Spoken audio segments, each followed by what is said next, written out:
제가 이 얘기를 뭐 때문에 하냐면은, 자, 두 번째. 자, 한번 따라해보세요. 두 번째. 제법무학. 자, 따라해보세요. 제법무학. 제법무학. 이 법이랑 행위 있고 법이 있는데, 행위라는 것은 일체 모든 행위를 얘기하면, 법이라는 것은 우리가 알고 있는 법, 사회법이라고 할 수 있죠. 통념된 법이라고 할 수도 있는데, 절집안에서 말하고 있는 이 법이라는 것은 일체 모든 유의무의, 그러니까 조작되어 있는 것과 조작되지 않는 이 모든 것에 대해서 다 법이라고 해요. 이 법이라는 자체가 그냥 쉽게 말하면 여러분들 문자 있잖아요. 문자가 있으면 문자가 고정되어 있는 것이 아니고 문자는 늘 변하게 되어 있습니다. 무슨 얘기냐?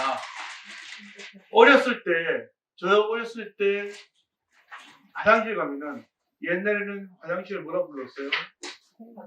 전소 또는 통시라고 했어요. 뒷간. 이것이 하나의 문자였다면은 그것이 고정되어 있는 게 아니고 세월이 지나면서 오늘날은 뭘 바뀌었어요? 절에서는 회우소라고 해요. 회우소. 근심을 푸는 곳이라고 해요. 이 회우소가 근심을 푼대요. 여러분들 회우소 화장실 가서 근심 푸신 적 있습니까? 그 뭐냐면은 우리가 갖고 있는 모든 법은 뭐예요? 실체가 없는 거예요. 아까 무상하다 했잖아요. 무상의 다음이 뭐냐면은 무하라는 것은 내가 없대요.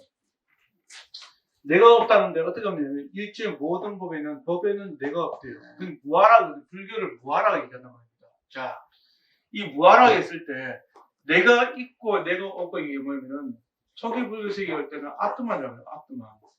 아트만이라고 했을 때 그 아트만이라는 것은 무엇이 있다고 상정해서 얘기하게 되면 이제 그거 불교가 아닌 거예요. 일체 모든 건 있다 얘기하면 신이 있다. 신이 있다고 얘기한다면 그건 불교가 아닌 거예요. 아트만인 거지.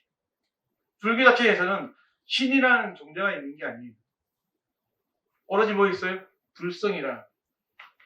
근데 이 불성에 대한 부분이 대승에서는 불성 열애전 간다면은 소승 초기 불교에서 뭐냐면은 무하라 얘기예요. 그 불성이나 열애전 자체도 없어야 된다 얘기예요. 근데 뭐냐면 글자에 집착하지 말라는 거면은 여러분 죄가 있습니까 없습니까? 있어요? 어떤 의미에서? 불교를 보면요. 내가 있다라고 말한다는 그 전제 조건이 어떤 조건을 얘기되냐 생각해 보셔야 돼요. 진짜 내가 있다 그러면은 당장에 나를 떠나서 스스로를 했을 때 내가 이 자리에 있다? 어떤 마음으로 이 자리에 있냐는 거예요.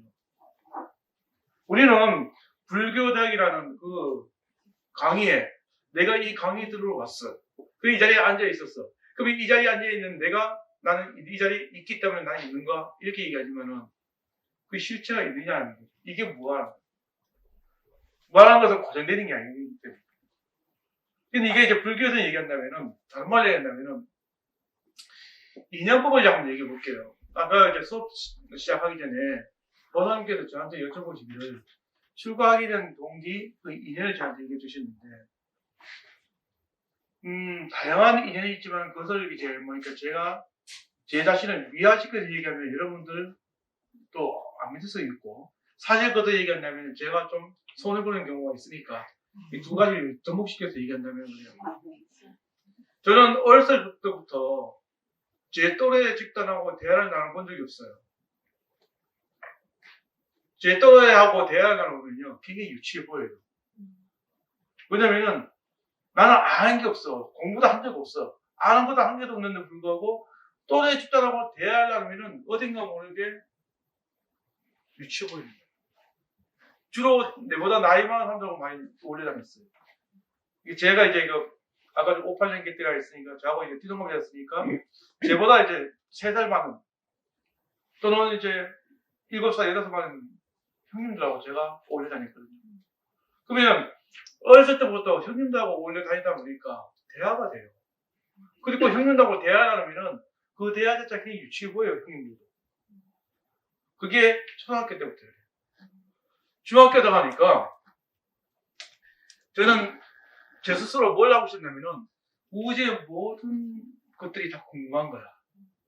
근데 궁금한데 그 공부를 뭐 했으면 좋겠나 보니까 주역이나 역할, 그 다음에 뭘 봤냐면 동양 철학과 서양 철학을 책을 어렸을 때 봤어요. 중학교 때. 그게 제가 지금 동양 철학 보면은 제일 그 당시에 좋아했던 게 누구냐면은 노자 사상인데, 노자가 뭐냐면은 이제 허무주의예요. 불교는 뭐예요? 무상인데. 허무하고 무상이 굉장히 다릅니다. 허무하면은 오는 게 뭐냐면 우울증이 와요. 허무하면은. 인생이 허무하거든. 둘이 친구잖아. 친하게 지냈는데, 이게 친하게 지낼 때는 친구라고 그랬다가, 먹을 거 있을 때 저 혼자 먹고 있어. 혼자 먹고 있어. 그러면은 내가 지한테 저밖에 안 되나? 이런 생각할 수 있습니다. 그게 뭐예요? 거기에 대한 친구에 대한 마음자리가 있는 거예요. 이게 뭐, 그 예에서 얘기하는 거예요.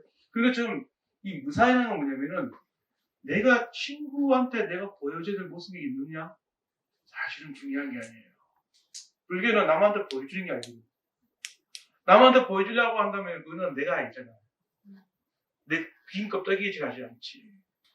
중요한 거는 내 안에 내실이 다져져 있어야 되는데 불구하고 내 안에 내실이 다져져 있지 않은 상태에서 남한테 보여주기만 한다면 빗쩍은 게 살고 있죠.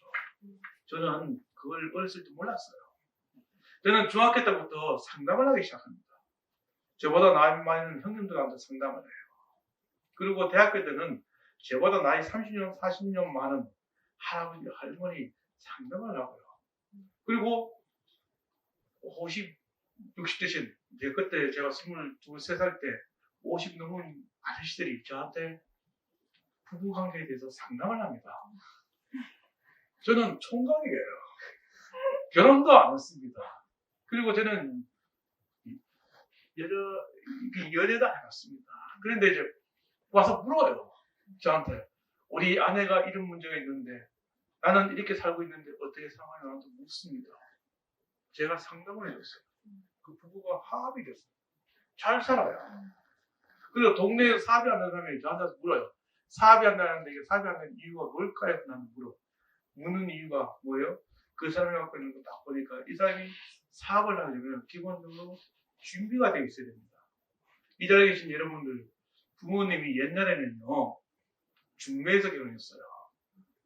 저희 아버지 어머니도 중매에서 19살에 결혼했어요. 그 결혼을 하고 나니까 서로에 대한 성격을 몰라. 그래서 옛날 사람들 뭐예요? 부모님이 맺어준 인연은 그냥 사는 거라. 그래서 살아보니까 뭐예요? 서로에 대한 그게 없는 거죠.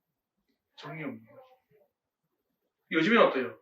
요즘은 부모님들이 자녀분들한테 중매를 결혼하라고 하겠습니까? 안 해요. 뭐 조건이 있으니까. 옛날에 갖고 있는 조건과 지금에 갖고 있는 조건이 달라요. 그 이유가 뭘까요? 그게 우리가 갖고 있는 삶의 질이 옛날과 지금이 달라졌기 때문에 그렇고 그걸 바라보는 게 달라서 그런 거예요. 그러면 제가 어렸을 때부터 저보다 나이 많아서 상담을 하면서 어떤 느낌이 드냐면 이분들이 나한테 와서 자꾸 질문을 하는데 내가 대답을 잘 못해요. 한계가 오는 거야. 나의 한계가. 내가 이 사람한테 질문하면 대답을 해야 되는데 이 질문에 대답하는 데 있어가지고 이것을 들을 수 있는 게 뭘까? 하고 고민을 해요. 근데 그게 뭐냐면 불교였던 제가 부처님이 29주가 있습니다. 몇 살에? 이 시험 문제 나와요. 부처님이 29주가 있습니다. 저도 29주가 있는데 여기에 대승과 소승의 또 차이점이 있습니다. 부처님이 29주가 있다는 사람이 있고 21살에 20살에 출가했다는 사람도 있어요. 이거 뭐냐면은 부처님이 몇 살에 결혼하냐면 19살에 결혼했대요. 그 부처님이 결혼해가지고 아들을 낳아요. 그 아들이 나오려합니다.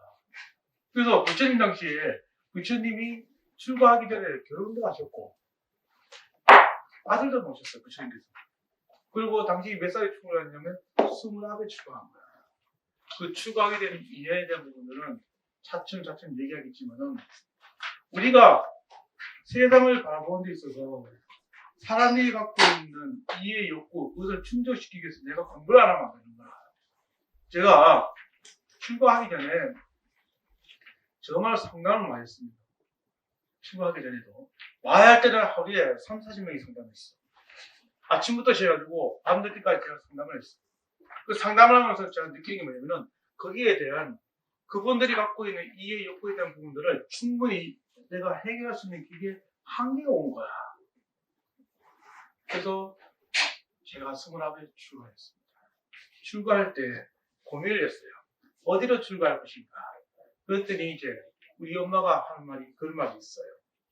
그저 시집과 친정은 거리가 멀어야 좋다. 그러면 자주 안 찾아온다네. 그래서 제가 있었던 제 고향하고 가장 먼 데가 어딘가 봤더니 두 군데가 있는데 하나는 해인사고 하나는 하동 쌍계사입니다. 두 군데 중에 해인사 가려고 제가 진주까지 내려왔습니다. 진주에 내려가지고 있는데 마침 버스 정류장에 스님이 한 분 계셔요. 스님, 제가 출가로 이제 왔는데 해인사라 갈까요? 쌍계사라 갈까요? 사실은 제가 그 출가한 그 계기 중에 하나가 여러분들 그 최인호 씨의 길 없는 길 책 읽어보셨어요? 나중에 한번 읽어보세요. 최인호 씨의 길 없는 길 꼭 읽어보세요. 그분이 종교가 불교가입니다. 천주교 신자예요. 근데 그분이 경허 스님 일대기를 자기가 그 최인호 씨의 길 없는 길로 만들어가지고 책을 냈는데 제가 그거 보고 해인사고 쌍계사를 찾아간 거예요. 그 진주 버스 정류장에서 스님, 제가 해인사 갈까요? 쌍계사 갈까요? 어디 가면 제가 공부하고 수행할 수 있겠습니까? 여쭤봤더니 뭐라고 하냐면은 몸이 튼튼해서 하루에 3,100씩 할 수 있는 자신이 있으면 해인사를 가고 하루에 3,100을 못하고 그저 자연이 좋고 그 세상의 모든 것들을 무상한 줄 아는 그런 것을 원한다면 하동 쌍계사로 가게 해주세요. 저는 육체적인 고통보다는 마음적인 평안을 찾기 위해서 경남 하동 쌍계사에 갔어요. 쌍계사 같은 첫날 우리 큰 스님을 법당 대웅에서 만났습니다. 큰 스님이 저를 딱 보시더니 뭐라고 하잖아요? 출가했느냐? 예, 출가했습니다. 어느 나라에서 왔나? 이러더라고요. 지금 제 얼굴은 출가해서 마음 공부를 많이 해서 얼굴이 굉장히 여유롭게 몸이 많이 달라진 겁니다. 출가하기 전에 제가 얘기했지만은 항상 몸무게가 45kg, 50kg. 몸은 빼짝 말랐는데 눈은 땡 그래가지고 누가 봐도 얼굴 새카맣거든요. 지금도 새카맣지만 그때는 더 새카맸어요. 그러다 보니까 이 금수님께서 어느 나라에서 왔느냐 여쭤봤을 때 예, 한국에서 왔습니다. 그랬죠. 그 금수님께서 이렇게 얘기하시더라고요. 출가하고 난 다음에 많은 인연이 있는 사람들이 출가했다가도 나간대요. 근데 한마디만 하겠대요. 뭐라고 하시냐면은 이 도량에서 내가 좋아하는 한 가지만 있으면은 그것을 크게 위안 삼아서 살아라 이렇게 하시대요. 강사가 마음에 안 들면 같이 공부하는 도반들 위안 삼고 강사와 도반이 마음에 안 들면 이 도량에 아름다움을 보고 위안을 삼으라고 돼요. 하동 쌍계사가요. 스님들이 정말 별난 스님들이 굉장히 많았습니다. 저는 하루에 12번도 막 도망가고 싶었는데 쌍계사가 뭐예요? 하객꽃이에요. 1년 365일 꽃이 피니까 그 자연에 제가 감안시켜주고 힘들 때마다 그것을 위안을 삼으니까 쌍계사에서 제가 출가해가지고 오늘날 이 모습이 있는 거예요. 마찬가지로 우리가 살고 있는 세상은 100%의 만족이 없어요. 내가 원하는 거, 세상이 원하는 것들이 얼마든지 내가 다 가졌으면 좋겠지만은 안 그래요. 세상은 내가 원하는 것이 다 갖고 있다면 내가 원하는 세상이 아닙니다. 우리가 살고 있는 중생의 세계는요, 힘들고 또 고달프고 지치고 그런 세상이 있으면서 거기서 뭐예요? 희망이 있고 거기서 행복을 찾는 거예요. 그리고 거기에 내가 위안을 삼을 수 있는 것이 있었으면 좋겠다. 그 당시에는 저는 쌍계사 하계 거기에 아름다운 꽃에 1년 360일 꽃이 펴요. 네? 1월 달에는 매화꽃이 피고 2월 달에는 벚꽃이 진달래 피고 그 다음에 3월 달에는 벚꽃이 피고 4월 달에 거기는 이제 4, 5월 달에는 장미가 피고 또 목련이 피고 그 다음에 6, 7월 달 그때는 뭐냐면 백일홍이 피어요. 간지전나무. 그럼 9월 달에는 뭐가 핀 줄 알아요? 가을 단풍이 물들어요. 그리고 겨울에 뭐냐면 눈꽃이 있는 거라. 1년 365일 자연의 속에 내가 있으면서 생활하고 있으니까 거기 있는 스님들이 날 힘들게 해도 힘든 게 몰랐어요. 마찬가지입니다. 우리가 앞으로 가야 될 삶 속에서 많은 부분들이 지치고 힘들 부분이 있을 거예요. 그때 어떻게 해요? 지치고 힘들 때는 촛불을 하나 켜는 거라. 응? 그 촛불이 뭐예요? 나한테는 등불이 되고 희망이 되는 거라. 그 불교 공부는 그렇게 하시고, 그리고 제가 그런 인연으로 해서 부처님 인연이 되는데, 사실은 여러분들 길 없는 그렸을 때 길이 있습니까? 없습니까? 길이 없는 길이 있습니까? 없습니까? 없습니다. 우리 저는. 어떠세요? 길이 없어요. 길이요. 네? 길이 있습니까? 없습니까? 아까 말한 것처럼 제법은 뭐예요? 제법 뭐라고 하면은 길 없는 길이면 길이 있다 없다 사실은 이 질문 자체를 말할 수 없는 거예요.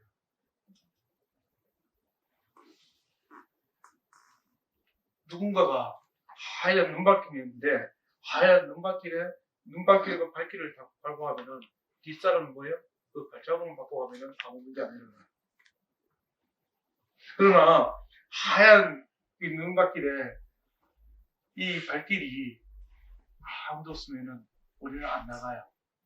왜? 두려운 거야.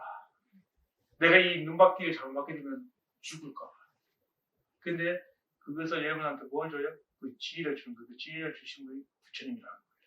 부처님은 여러분들이 길 없는 그 있을 때 길이 있다 없다 사실은 길이 있고 없고는 내가 만들어가는 거야. 내가 만들면 길이고 내가 안 만들면 길이 없는 거지.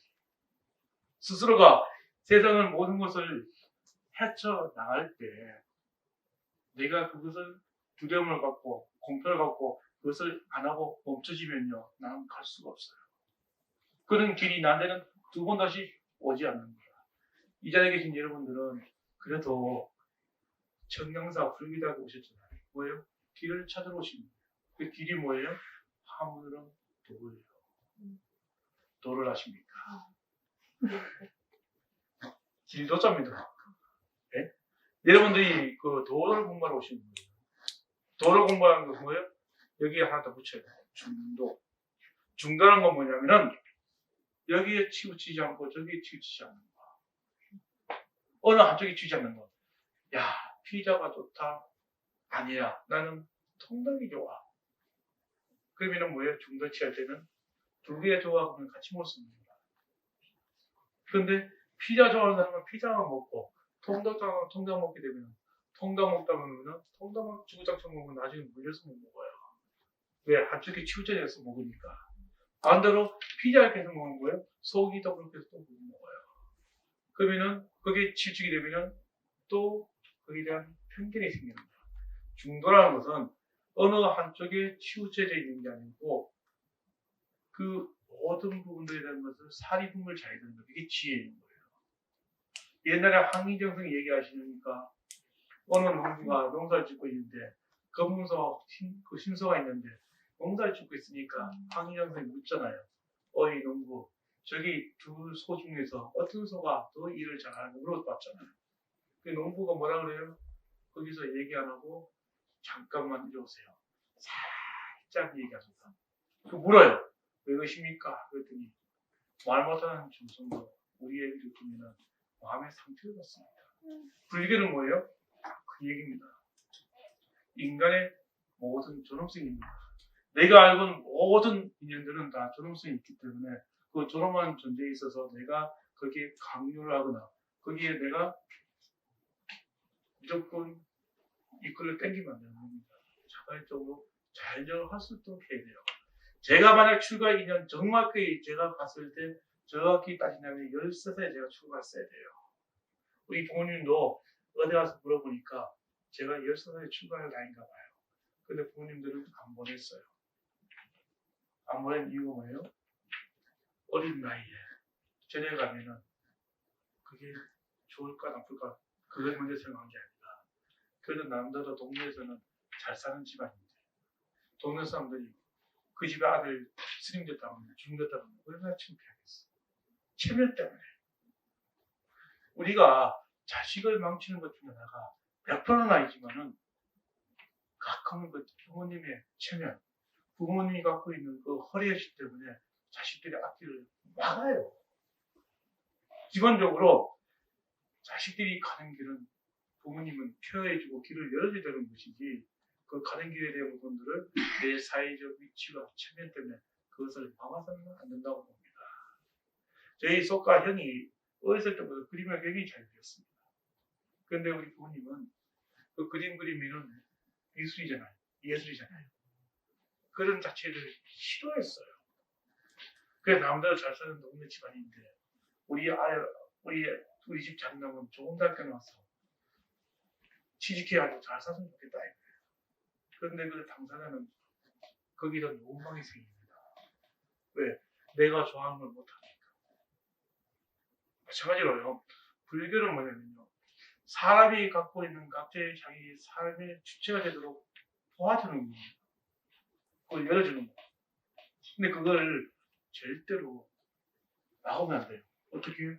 모든 법은, 모든 기준점은 내가 이만큼 자라서, 이만큼 성장해서 오늘 내가 이만큼 했으니까 너도 똑같이 내 길을 따라와. 이렇게 얘기한다면요. 그 주체성은 잃어버립니다. 나는 그렇게 살았다 하더라도 저 사람은 내 삶과 다를 수가 있는데 불구하고 동일시한다면 아바타밖에 더 돼요? 우리는 아바타가 되기 위해서 태어난 게 아닙니다. 자기의 삶의 주체가 되기 위해서 태어난 거예요. 이게 대승불교에서 얘기하는 거예요. 대승불교에서는요, 불성을 갖고 얘기하는 거예요. 불성이라는 것은 이 자리에 계신 모든 여러분들이 다 부처라는 거예요. 그런데 불성을 갖고 있는 삶인데 불구하고 세상에 아바타를 만들면 되겠습니까? 이 아바타는요, 안 됩니다. 근데 우리는 어리석고 지혜가 없다 보니까 거기에 갇혀서 만들다 보니까 안 되는 거예요. 그래서 불교에서 말했던 뭐예요? 일체 모든 것은, 모든 법은 다 무하라고 해요. 세 번째.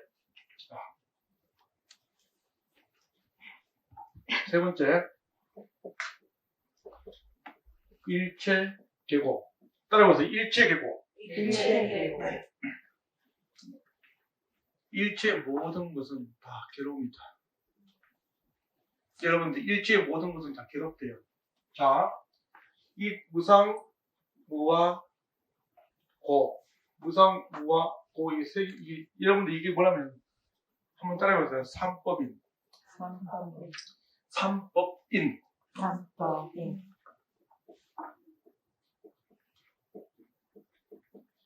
불교 공부할 때 이 삼법인을 모르면 안 됩니다. 일체의 모든 것은 무상하고, 무하고, 괴로운 것, 무상, 무와 고 이 세 것을 이 삼법인을 모르면 안 됩니다. 이걸 머릿속에 늘 생각해야 돼요. 일체 모든 것은 다 어떻게요? 무상한 줄 알아요. 영화는 그러면 대학교 친구들 같이 올려 다닐 때 좋지. 나중에 졸업해가지고 누구는 벌써 결혼해가지고 애 낳고 있는데 누구는 결혼 못하고 있어. 같이 갈 수 있어요? 힘들어요. 사회적 위치가 체면 때문에 이게 사회적 위치, 체면 이게 우리가 스스로를 자꾸 가둬놓아요. 우리는 사람과 사람을 만나면 있는데 불구하고 사람과 사람을 만나면 뭘 얘기해요? 보이는 삶, 그 사람이 보고 있는 명예, 위치, 그런 것을 우리가 잣대를 들이대고 거기에 우리가 기죽고 사는 거야. 우리 인생은 뭐예요? 영원한 가까우에서 우리의 의. 우리가 부처가 되기 이전까지는요, 우리는 의리 인생이라고요. 여러분들 용어를 얘기한답니다. 불교제 봤을 때는, 불교 용어를 봤을 때는 내가 부처가 되기 이전까지는 어리석은 중생이란 말입니다. 근데 우리가 어리석은 중생인데 불구하고 내가 세상의 모든 것을 다 알고 있는 것처럼 얘기한다고 했을 때 그게 뭐예요? 어리석은 중생입니다. 부처 눈에는 부처같이 보이고 돼지 눈에는 돼지같이 보인다는 말이 뭐 때문에 알아요?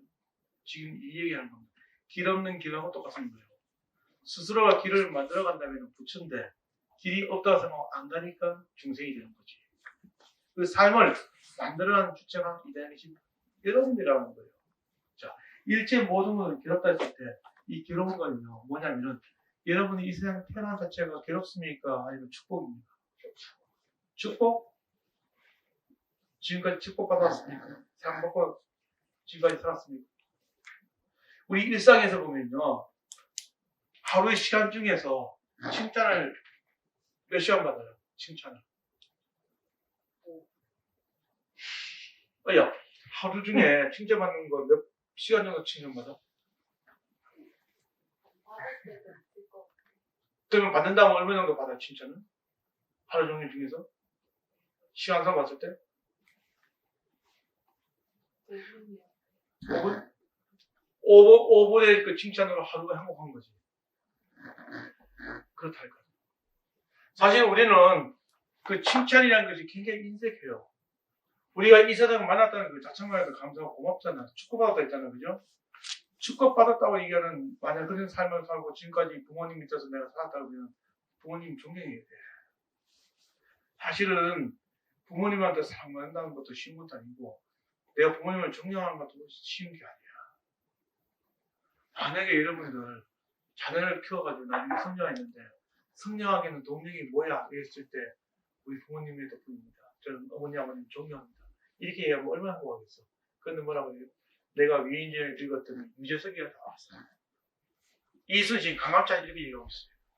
그러면은 부모 입장에서 봤을 때 뭐예요? 자식 다 키워봤자 소용없다 이렇게. 그게 뭐예요? 좀 부상이 아닌 뭐예요? 허무하다 이게. 사실은 우리가 누구한테 존경받기 위해서 태어난 것도 아니고 누구한테 사랑받기 위해서 태어난 것이 아니라 그 삶을 갖고 가는 게 중요한 거지.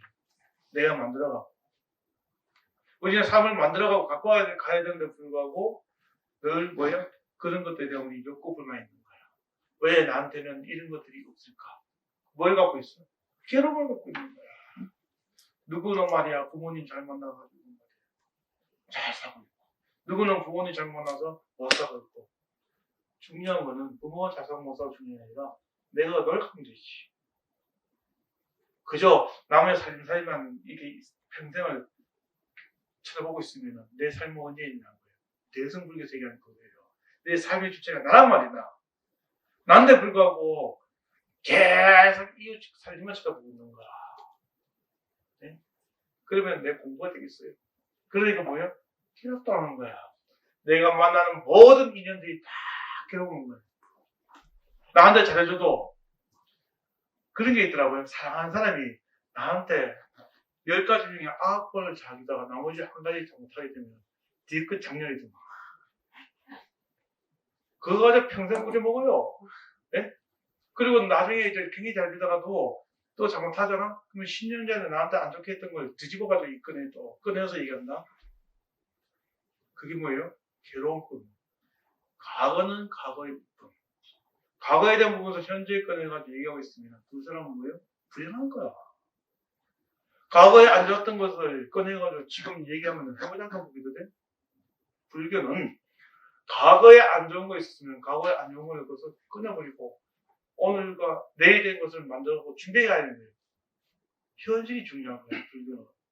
현실을 바로 즉시하고 현실에 내가 그것을 만들어가고 해야 되는 것이지 어제 나한테 안 좋은 거 있다 해서 어제 안 좋은 짐을 내가 지고 오늘도 짐을 지고 내일도 짐을 지는데 오늘도 새로운 인연을 만들어서 또 안 좋은 짐을 지면 짐의 무게가 점점 더 무거워지는 거야.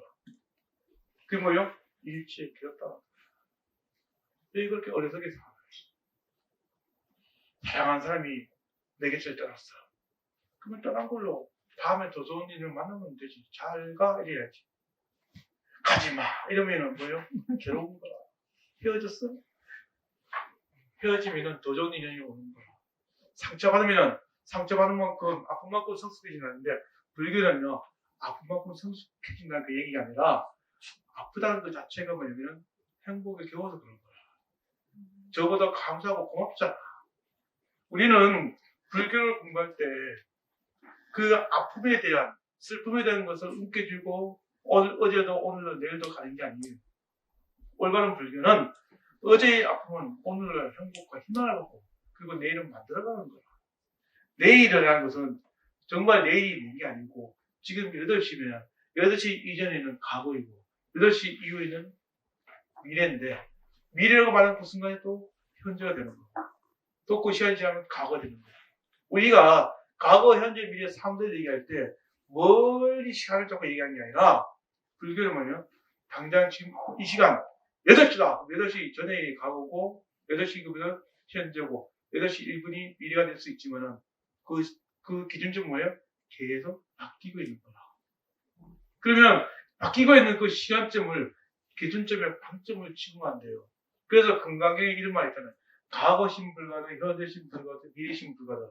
거기에 어디에 내 점을 찍어둘까요? 뭐냐? 과거의 마음, 현재의 마음, 미래의 마음을 내가 얻는데 방점을 찍으려면 어디에 찍었으면 좋겠습니까? 이게 질문이에요. 예? 그러면 우리가 마음을 잡았을 때 마음의 행복의 시점을 어디에다 내가 콕 집어가지고 이게 행복하다 이렇게 얘기한다는 것은 요 콕 집어서 행복하다 이 말은 그 순간이 뭐예요? 벌써 과거 되는 거예요. 거기에 우리가 매달려 있으면 뭐예요? 괴로운 거야. 괴로운 거. 슬퍼도 외로워도 캔들은 뭐예요? 나는 안 외로워졌잖아. 그게 뭐냐면은 그게 불교적인 용어예요. 슬퍼도 괴로워도 나는 안 외로워 이 자체가 노래지만 불교를 봤을 때는요 정확한 표현입니다. 왜? 지나간 것은 지나간 거 과거에 있고 현재를 바로 알아야 되는 거고 그것은 더 좋은 미래가 온다고 보고 있는 거예요. 만약에 사랑한 사람이 내보다 먼저 죽었어. 그러면 여러분들 거기에 상처받는 게 아니고 어떻게 해요? 먼저 더 좋은 세상 가서 더 좋은 것을 만들어가 내가 다음 생에 좋은 인연들만 만날 수 있는 거고 만나면 도전이 또 내가 만날 수 있는 거지. 굳이 내가 다음 생에 저사 만나서 뭐 하겠어? 더 좋은 사람 만나면 되지. 요거는 다음 생에 대한 죽고 난 다음에 얘기를 한다면은 지금 현실 봤을 때 내가 만나는 모든 인연들이 있으면은 그 인연들이 있어서 쿨하게 시크해야 되는 불교는요 쿨하고 시크해야 되는 거예요. 끊고 매점이 정확히 되는 거예요. 인연에 대한 부분을 제일 끄고 가면은 이거는 뭐예요? 괴로움이에요. 불교가 아니라는 거야. 불교는 인연이 있는 모든 것들이 여실하게 인연이 되는 그게 뭐냐면 인연이 맺어지면 맺어진 거고 끊어지면 끊어지는 거예요. 이거 끊어진다 해서 영원히 끊어진 건 아니에요. 더 좋은 모습 내가 바뀌면 다시 만나게 돼 있어. 연예인 중에 무명가수 연예인이 있었어요. 무명가수 연예인이 사랑하는 연예인하고 같이 살다가 연예인이 이 사람이 계속 무명가수 되니까 나 너 돈 안 벌고 있으니까 너 뒷바라지 하니까 너무 힘들어. 우리 헤어졌어. 헤어졌어요. 그런데 이 무명가수가 열심히 해가지고 떴어요. 그랬더니 그 여인이 전화 온 거야. 우리 다시 만나자고. 만날 수 있겠어요? 안 만나요. 왜 안 만나냐면요. 서로가 갖고 있는 기준점이 달라졌습니다. 내가 힘들 때 함께 해야지. 내 힘들 때는 함께 하지 않고 내가 잘 되고 나니까 그때 와서 같이 살자고 얘기한다고? 에라이. 사람이 갖고 있는 것이 기본적으로 뭐냐면은 저는 괴롭다는 기준점이 정말 좋은 것에서의 괴로움과 안 좋은 것에서의 괴로움이 있는데요. 여러분 불교는요. 무조건 내가 안 좋은 것에서 벗어나는 게 가장 지혜로운 거예요. 근데 우리가 그 괴로움을 움켜쥐고 있으면서 내가 나 괴롭다 하면 누가 나 치유해줄 사람이 있겠어요? 나를 위로해줄 사람이 있겠어요? 누가 날 대신 살아줄 사람이 있겠어요? 부모 형제도 내가 아프면 대신 아파줄 사람 아무도 없어. 불교는 얘기하는 그거예요. 우리는 부부간에도 부모 자식 간에도 뭔가 하면은 아프면은 대신해 줄 것 같죠. 위로는 해줄 수 있어도 똑같이 아플 수는 없어요. 그래서 뭐예요? 자기 삶은 누가 만들어간다? 자기가 만들어가고 자기가 갖고 가야 된다는 거예요. 그러면 괴로움이 좀 스며들겠죠.